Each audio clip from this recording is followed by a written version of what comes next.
Mix that well and then set it aside while we get the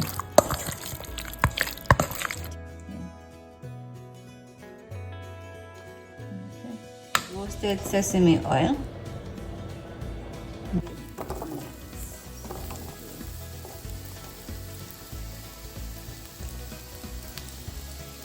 So after a 5 minutes mark, the onion is not too soft, it has a little crunch. So I turn the flame off and set that aside.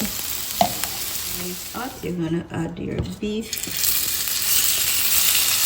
And you let it stir fry.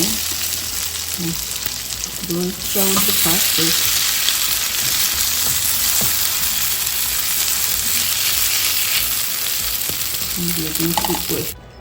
So you notice that it's thickening. So if you want more liquid on it, you can add more liquid, but this is with half a cup of water and it's thickening really nicely. So just do that for a few more minutes. So you don't want to overcook your beef. I have some ginger. I'm gonna add ginger to it to give it a little spicy taste, and I'm gonna add some crushed pepper to my beef to give it a little bit of spiciness. And at this point you can add some more soy sauce, so I'm gonna do that right now.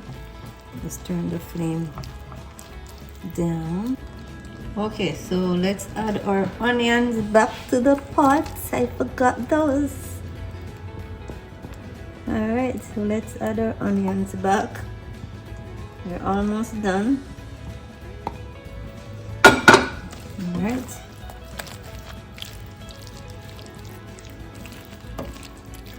You can add some more soy sauce if you want some more liquid. I have my green onions in the freezer that I re-chopped.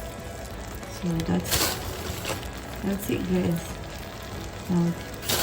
All done. You can turn the flame off now.